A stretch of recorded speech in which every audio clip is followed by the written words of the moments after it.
አሰላሙ አሌይኩም ወረህመቱላሂ ወበረካቱሁ።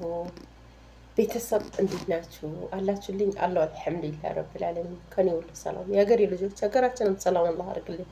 አሀምሽ የዞሮ መግቢያችን እኔ የምላችሁ አንድ ነገር ጥያቄ አለኝ። እውነት ለመናገር ዛሬ መልካም ጁማ ብያለሁ። ሁለተኛ ደግሞ በትዳር ዙሪያ ማለት ነው። በትዳር ዙሪያ ምን ትመክርኛለሽ ብላችሁኛል። በትዳር ዙሪያ ማለት ነው። ወላሂ ላዚም እውነት ለመናገር ያከብራል ትዳር። ያው ሁለት አባቱ ተጣጥሞ ሁለት አባቱ ተሳስቦ የሚሰራ ከሆነ በጣም አሪፍ ነው። ግን ሁለት አባቱን አላህ ፈቅዶልሽ አላህ ደግሞ ሳሊያው የሆነው ለአንቺ የሚያዝ ነው፣ ለቤተሰብሽ የሚያዝ ነው፣ ቤተሰብሽ የሚያከብረው አላህ ካጋጠምሽ ውዴ፣ ያው ትዳር ደግሞ ተንኳክቶ አይታይም መቼም። አላህ ርዝቅሽ ያለው ነው የምትቀበዩ። አላህ ያስተካክልልን እና ከሁሉም በላይ አላህ ያስተካክልልን ሳሊያውን። የተጣመመ የሚያቃናው እሱ ነው። የተበላሸ የሚያቃናው እሱ ነው።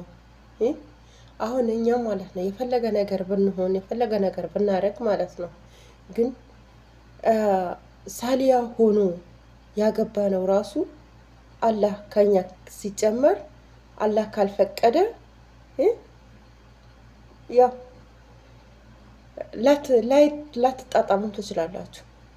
ግን መጥፎ ብለሹ ያገባሹ ደግሞ አላህ ደግሞ በጥሩ መንገድ በጥሩ ሁኔታ አርጎ የሚሄድ ወንዶች ብዙ አሉ፣ እያየናቸው ነው።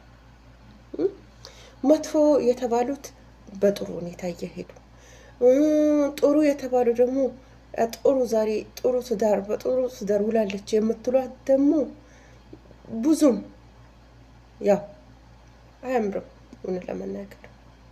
ግን ከሁሉም አላህ ጥሩ ምሳሌ አሁን የሆነው አላህ ይስጠን፣ የሰጠንም ደግሞ አላህ ያስተካክልልን። እና ደግሞ ውዶች አንድ ነገር መመክራችሁ ነገር ማለት ነው፣ በትዳር ዙሪያ ነገም ዛሬ እነግራችኋለሁ፣ ተዛዝኑ፣ ተፈቃቅሮ፣ ተጣጥሙ። አንዱ መጥፎ ከሆነ አንዱ መቻል፣ አንዱ ደግሞ ደግ ከሆነ ደግሞ አንዷ መቻል። መቻቻል የሚመስል ነገር የለም።